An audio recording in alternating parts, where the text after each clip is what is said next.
ai ona e roai. A so o le vasa, ma ua pesi mai le matangi. Pesi mai le matangi, o te whaamoe moe ia oi, o le lawe ai.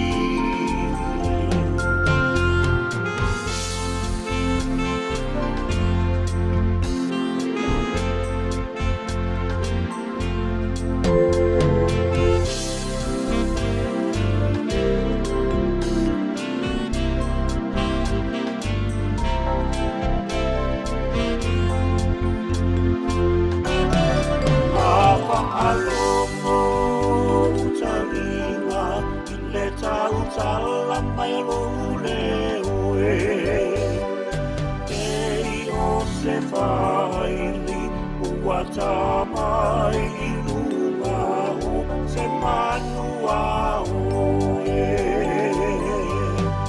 I uso wawai e roto ma whiriu liu ai, se mea e mawhai ai ona e roai.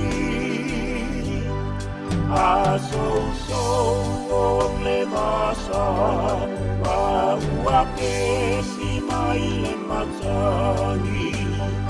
Pesi mai le matangi, o te whakamoe moe ia oi, o le la